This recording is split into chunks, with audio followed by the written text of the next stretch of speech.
చేసిందంటే యూపీఎస్ రూమ్లో short circuit battery అయిందని చెప్పి ఫైర్ అయితే కంటైన్ అయిపోయింది సార్. పైకి ఏమీ రాలేదు. ఈవెన్ అటెండర్స్ కూడా ఐసీయూస్కి రూమ్స్కి అందరికీ పిలిచి చూపించాము. అందరూ సేఫ్గానే ఉన్నారు.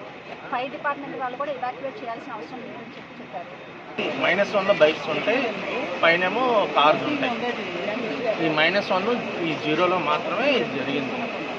ఇంతలో నేను బయట వచ్చి లోపల పెడదాం అనుకునేసరికి బైక్ స్మోక్ వచ్చింది కదా అని ఆగాను. చూస్తే ఇప్పుడు మొత్తం ఫైర్ అంతా ఆపారు. ఇది జరిగింది.